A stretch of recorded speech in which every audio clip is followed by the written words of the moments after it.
दिवाळी आधीच फटाक्यांनी घेतला आई आणि एकुलत्या एक 12 वर्षीय मुलाचा जीव.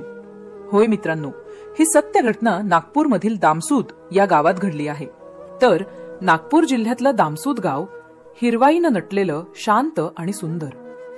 त्या गावात एक लहानसं घर, मातीच्या भिंती, कौलारू छप्पर, अंगणात तुळसवेली आणि एका कोपऱ्यात एक जुनी झाडं. या साध्या घरात राहत होती सुमन देशमुख आणि तिचा 12 वर्षांचा मुलगा आर्यन. 2 वर्षापूर्वी तिचा पती संदीप एका अपघातात मरण पावला होता. त्या दिवसानंतर सुमनचं आयुष्य पूर्ण बदललं होतं. एकटी स्त्री, मुलगा लहान आणि घराची जबाबदारी तिच्या खांद्यावर.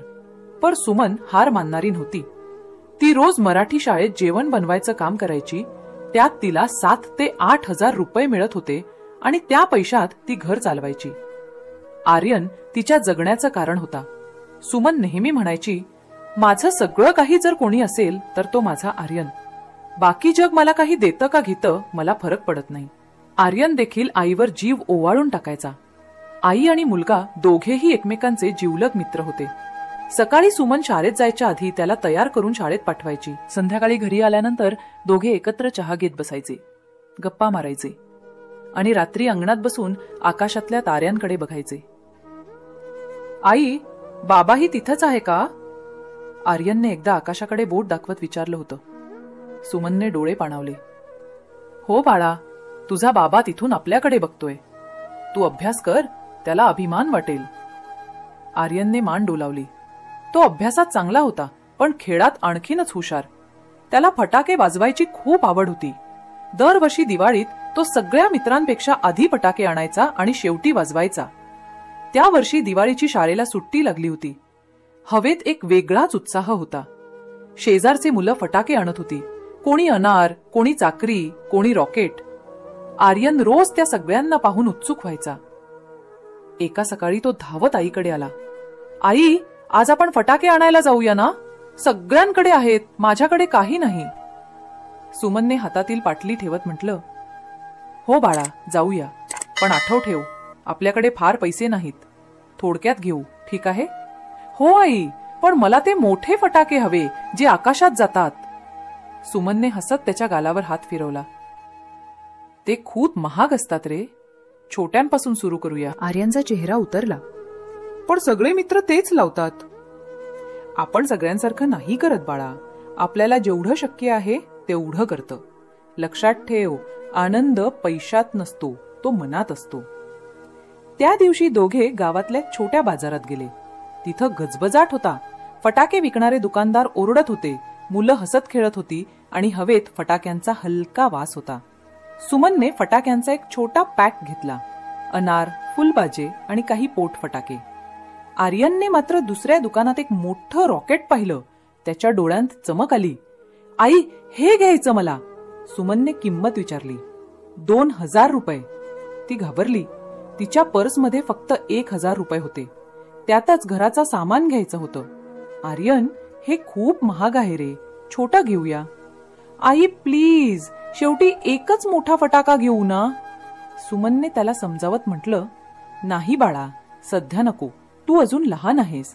हे फटाके हाताळायला थोडं धैर्य आणि अनुभव लागतो. मोठा झालास की घेऊ. आर्यनने रागाने हात झटकला. तू कधीच काही देत नाहीस. आणि पुढे गेला. सुमनला मनात वाईट वाटलं, पण तिने काही बोलली नाही. तिला माहिती होतं की मुलगा लहान आहे, राग येतो, पण थोड्या वेळानं शांत होतो. त्या संध्याकाळी आर्यन शांत बसला होता. तो खिडकीतून इतर मुलांना फटाके वाजवताना बघत होता. सुमनने त्याच्याकडे पाहिलं आणि त्याच्या डोक्यावर हात ठेवला. रागावू नको बाळा, पुढच्या वेळी मोठे घेऊ. पण आईला भीती वाटते रे, काही झालं तर. आर्यन काही बोलला नाही. त्यानं फक्त मान डोलावली आणि नंतर हळूच आईच्या मांडीवर डोके ठेवलं. त्या रात्री सुमन स्वयंपाक करत होती आणि त्याच वेळी तिला आर्यनचा मामाचा फोन आला. मामाचं नाव होतं विश्वजित. तो सुमनचा मोठा भाऊ. काय ग सुमन, आर्यन काय म्हणतोय? दिवाळीची तयारी झाली का? सुमनने हसत उत्तर दिलं, तयारी झालीये भाऊ, पण हा मुलगा रागावलाय. मोठे फटाके हवे होते त्याला, मी नाही घेऊ दिले. विश्वजित हसला. अरे बाळच आहे तो, त्याचं काय घेऊन बसलीस? मी येतो उद्या, त्याच्यासाठी काही घेऊन येतो. असं नको भाऊ, मोठे फटाके धोकादायक असतात. तू काळजी करू नकोस, मी पाहीन सगळं. सुमन काही म्हणायच्या आतच फोन कट झाला. ती थोडी चिंतित झाली. दुसऱ्या दिवशी सकाळी गावात एकदम उत्साह होता. मुलं फटाके लावत होती. घराघरातून दिव्यांचा उजेड दिसत होता. आर्यन अंगणात बसून फुलबाजे लावत होता. तेव्हा दार ठोठावल्याचा आवाज आला. सुमन बाहेर गेली. अरे विश्वजित भाऊ, तू आलास? हो ग, हे घे आपल्या आर्यनसाठी. त्याने हातातल्या मोठ्या पिशवीतून एक मोठा पॅक काढला. आत होते आकाशात उडणारे रॉकेट्स, सुतरी बॉम्ब आणि काही मोठे फटाके. सुमनच्या चेहऱ्यावर काळजी उमटली. भाऊ, एवढे मोठे का आणलंस? तुझा मुलगा हसला नाही म्हणून. दिवाळी आहे, हसू येऊ दे त्याला. ती काही क्षण शांत राहिली. मग म्हणाली, बरं, पण हे फटाके मी स्वतःसमोरच लावू देणार.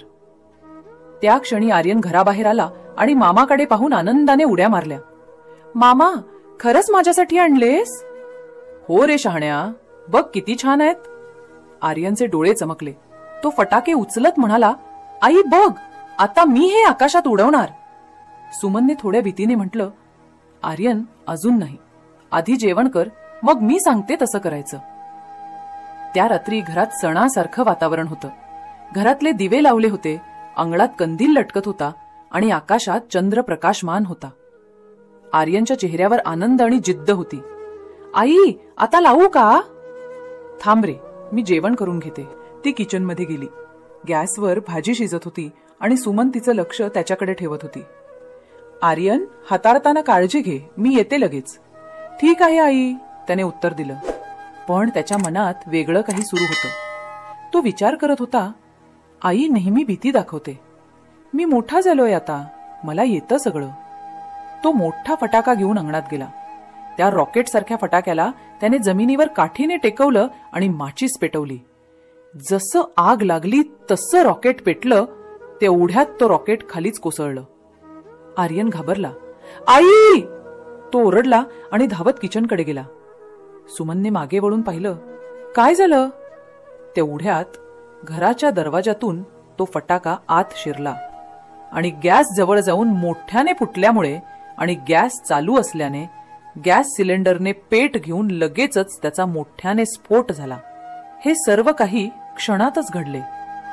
यात सुमन आणि आर्यनला याला स्वतःचा जीव वाचवण्यासाठी सुद्धा वेळ मिळाला नाही आणि त्याच स्फोटामुळे दोघांचाही जीव गेला. त्या स्फोटाच्या आवाजाने शेजारची लोक त्यांच्या घराकडे धावली. सर्व गाव जमा झाला आणि त्यांनी लगेच आग विझवून त्यांना हॉस्पिटलमध्ये नेण्यात आले. पण डॉक्टरांनी त्यांना मृत घोषित केले. या घटनेने संपूर्ण गाव हादरून गेलं. गावामध्ये पूर्ण शांतता पसरली होती. एका क्षणात होत्याचं नव्हतं, झालं होतं. एका फटाक्यानं आई आणि मुलाला कायमचं संपवून टाकलं होतं. दिवाळीच्या आधीच घडलेल्या या घटनेनं सर्वांना थक्क करून टाकलं होतं. एका छोट्याशा चुकीनं दोघेही कायमचे संपले होते. मित्रांनो, ही एक घटना आपल्याला खूप काही शिकवते. आता सुद्धा दिवाळीचा सण आनंद आणि उत्साह घेऊन येतो, पण फटाके हाताळताना मुलांसाठी धोका निर्माण होऊ शकतो. मुलं उत्साही असतात, आवाज आणि रंग पाहून घाईघाईत निर्णय घेऊ